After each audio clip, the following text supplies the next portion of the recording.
भागवते महापुराण तृतीय स्कंद के अभी तक हमने 20वें अध्याय में ब्रह्मा जी की रची हुई अनेक प्रकार के सृष्टियों का वर्णन जाना कि किस प्रकार ब्रह्मा जी ने अपने विभिन्न प्रकार के शरीरों को त्याग कर उन्हीं शरीरों से कभी यक्ष, गंधर्व, राक्षस, दैत्य और जब उन्होंने एक शरीर छोड़ा तो उसे एक सुंदर स्त्री जो संध्या देवी के रूप में परिणित हुई, उन्हीं से देवता। और इसी प्रकार उन्होंने बताया कि यदि कोई मनुष्य झूठे मुंह सो जाता है तो उस पर भूत पिशाच आदि आक्रमण करते हैं, उसी को उन्माद कहते हैं।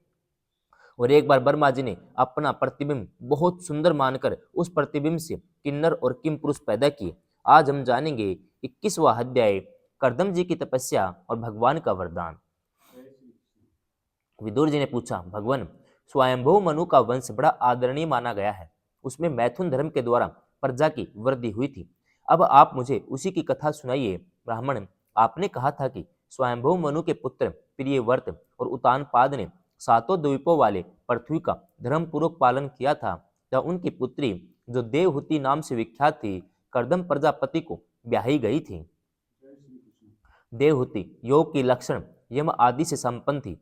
उससे महायोगी कर्दम जी ने कितनी संतानें उत्पन्न की, वह सब प्रसंग आप मुझे सुनाइए, मुझे उसके सुनने की बड़ी इच्छा है। इसी प्रकार भगवान रुचि और ब्रह्मा जी के पुत्र दक्ष प्रजापति ने मनु जी की कन्याओं का पानी ग्रहण करके उनसे किस प्रकार क्या क्या संतानें उत्पन्न की, यह सब चरित्र मुझे सुनाइए। मैत्रेय जी ने कहा, विदुर जी, जब ब्रह्मा जी ने भगवान कर्दम को आज्ञा दी कि तुम संतान की उत्पत्ति को करो, तब उन्होंने 10,000 वर्षों तक सरस्वती नदी के तीर पर तपस्या की। वे एकाग्र चित्त से प्रेम पूर्वक पूजन उपचार द्वारा शरणागत वरदायक श्री हरि की आराधना करने लगे। तब सतयुग के आरंभ में कमल नयन भगवान श्री हरि ने उनकी तपस्या से प्रसन्न होकर उन्हें अपने सबद ब्रह्ममय स्वरूप से मूर्तिमान होकर दर्शन दिए। भगवान की वह भव्य मूर्ति सूर्य के समान तेजोमयी थी। वे गले में श्वेत कमल कुमुद के फूलों की माला धारण किए हुए थे। मुख कमल नीली और चिकनी अलकावली से सुशोभित था। वे निर्मल वस्त्र धारण किए हुए थे। सिर पर झिलमिलाता हुआ सुवर्णमय मुकुट, कानों में जगमगाते हुए कुंडल, कर कमलों में शंख, चक्र, गदा आदि आयुध विराजमान थे। उनके एक हाथ में क्रीड़ा के लिए श्वेत कमल सुशोभित था। प्रभु की मधुर मुस्कान भरी चितवन चित्त को चुराए लेती थी। उनके चरण कमल गरुड़ जी के कंधों पर विराजमान थे तथा वक्षस्थल में श्री लक्ष्मी जी और कंठ में कौस्तुभी मणि सुशोभित थी। प्रभु की इस आकाश स्थित मनोहर मूर्ति का दर्शन करके कर्दम को बड़ा हर्ष हुआ, मानो उनकी सभी कामनाएं पूर्ण हो गई हों। उन्होंने सह आनंद हृदय से पृथ्वी पर सिर टेक कर भगवान को साष्टांग प्रणाम किया और फिर प्रेम परवण चित्त से हाथ जोड़कर सुमधुर वाणी से वे उनकी स्तुति करने लगे।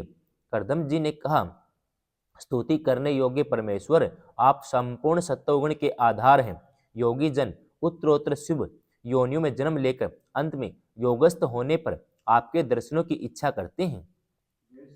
आज आपका वही दर्शन पाकर हमें नेत्रों का फल मिल गया। आपके चरण कमल भवसागर से पार जाने के लिए जहाज हैं। जिनकी बुद्धि आपकी माया से मारी गई है, वे ही उन तुच्छ क्षणिक विषय सुखों के लिए जो नरक में मिल सकते हैं उन चरणों का आश्रय लेते हैं। किंतु स्वामिन, आप तो उन्हें वे विषय भोग भी दे देते हैं। प्रभो, आप कल्प वृक्ष हैं। आपके चरण समस्त मनोरथों को पूर्ण करने वाले हैं। मेरा हृदय काम कलुषित है। मैं भी अपने अनुरूप स्वभाव वाली गृहस्थ धर्म पालन में सहायक शीलवती कन्या से विवाह करने के लिए आपके चरण कमलों की शरण में आया हूँ। सर्वेश्वर, आप संपूर्ण लोकों के अधिपति हैं। नाना प्रकार की कामनाओं में फंसा हुआ यह लोक आपकी वेदवाणी रूप डोरी में बंधा है। धर्म मूर्ति उसी का अनुगमन करता हुआ मैं भी काल रूप आपको आज्ञा पालन रूप पूजा उपहार आदि समर्पित करता हूँ। प्रभु, आपके भक्त विषय आसक्त लोगों और उन्हीं के मार्ग का अनुसरण करने वाले मुझ जैसे कर्म जड़ पशुओं को कुछ भी न गिनकर आपके चरणों की छत्र छाया का आश्रय लेते हैं तथा परस्पर आपके गुणगान रूप मादक सुधा का पान करके अपने सुधा पिपासा आदि देह धर्मों को शांत करते रहते हैं।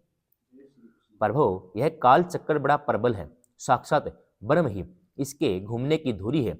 अधिक मास सहित 13 महीने, अरे 360 दिन जोड़ हैं, 6 ऋतुएं नेमी हाल हैं, अनंत क्षणपल आदि इसमें पत्रकार धाराएं हैं, 3 चतुर्मास इसके आधारभूत नाभि हैं। यह अत्यंत वेगवान संवंतर रूप काल चक्र चराचर जगत की आयु का छेदन करता हुआ घूमता रहता है, किंतु आपके भक्तों की आयु का हास नहीं कर सकता।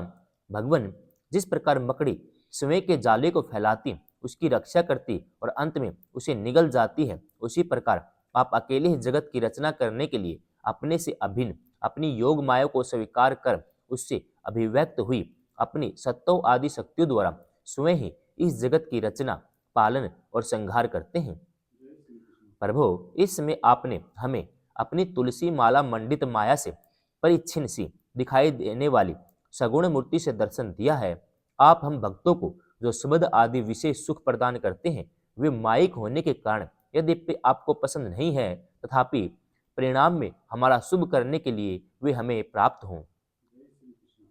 नाथ, आप स्वरूप से निष्क्रिय होने पर भी माया के द्वारा सारे संसार का व्यवहार चलाने वाले हैं।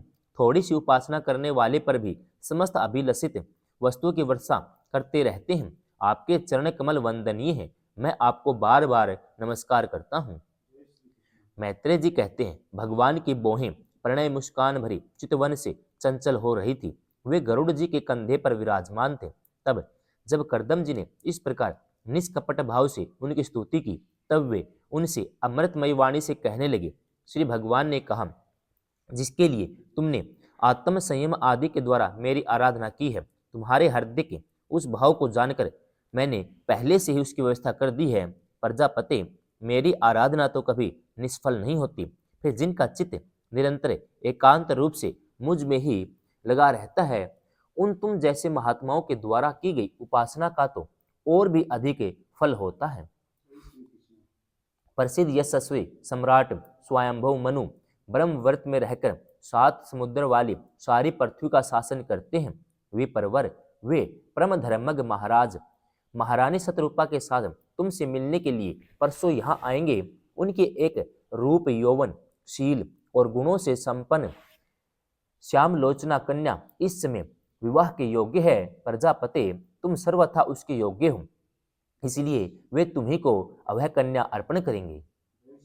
ब्राह्मण, गत अनेक वर्षों से तुम्हारा चित्त जैसी भार्या के लिए सम्मानित रहा है, अब शीघ्र ही वह राजकन्या तुम्हारी वैसी ही पत्नी होकर यथेष्ट सेवा करेगी।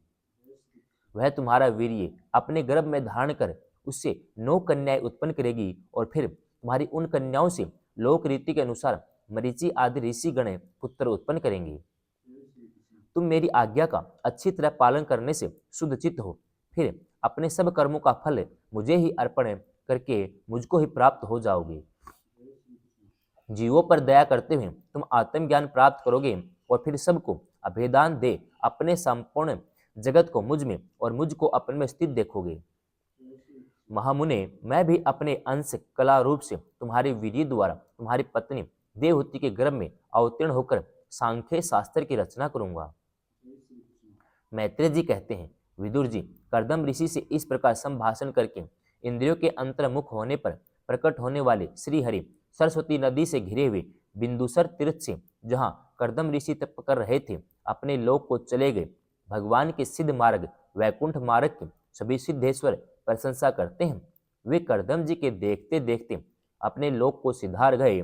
उस समय गरुड़ जी के पक्षों में जो शाम की आधारभूता ऋचाएं निकल रही थी, उन्हें वे सुनते जाते थे।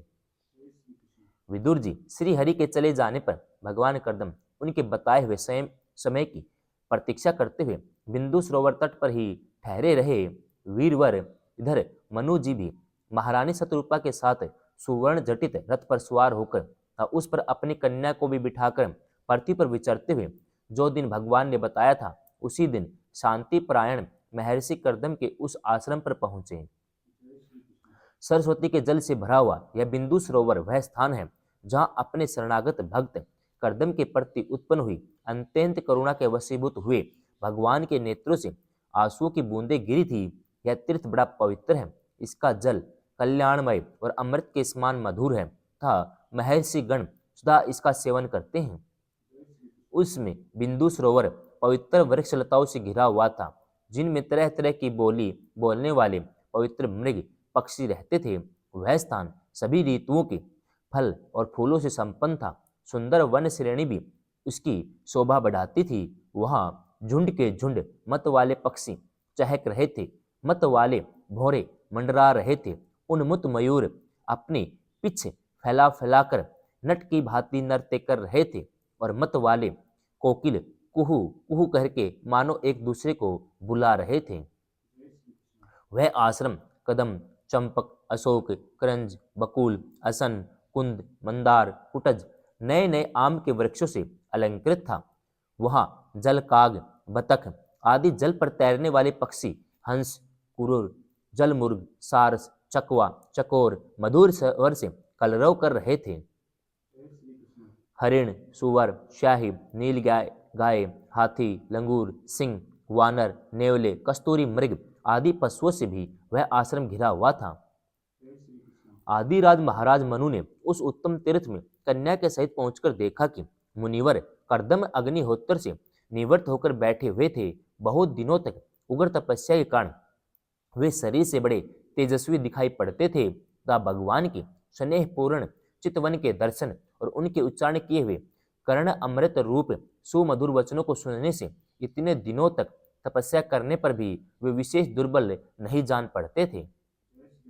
उनका शरीर लंबा था, नेत्र कमल दल के समान विशाल और मनोहर थे, सिर पर जटाएं सुशोभित थी, कमर में चीर वस्त्र थे। वे निकट से देखने पर बिना शान पर चढ़ी हुई महामूल्य मणि के समान मलिन जान पड़ते थे। महाराज स्वयंभू मनु को अपनी कुटी में आकर प्रणाम करते देख उन्होंने उन्हें आशीर्वाद से प्रसन्न किया और यथोचित आतिथ्य की रीति से उनका स्वागत सत्कार किया।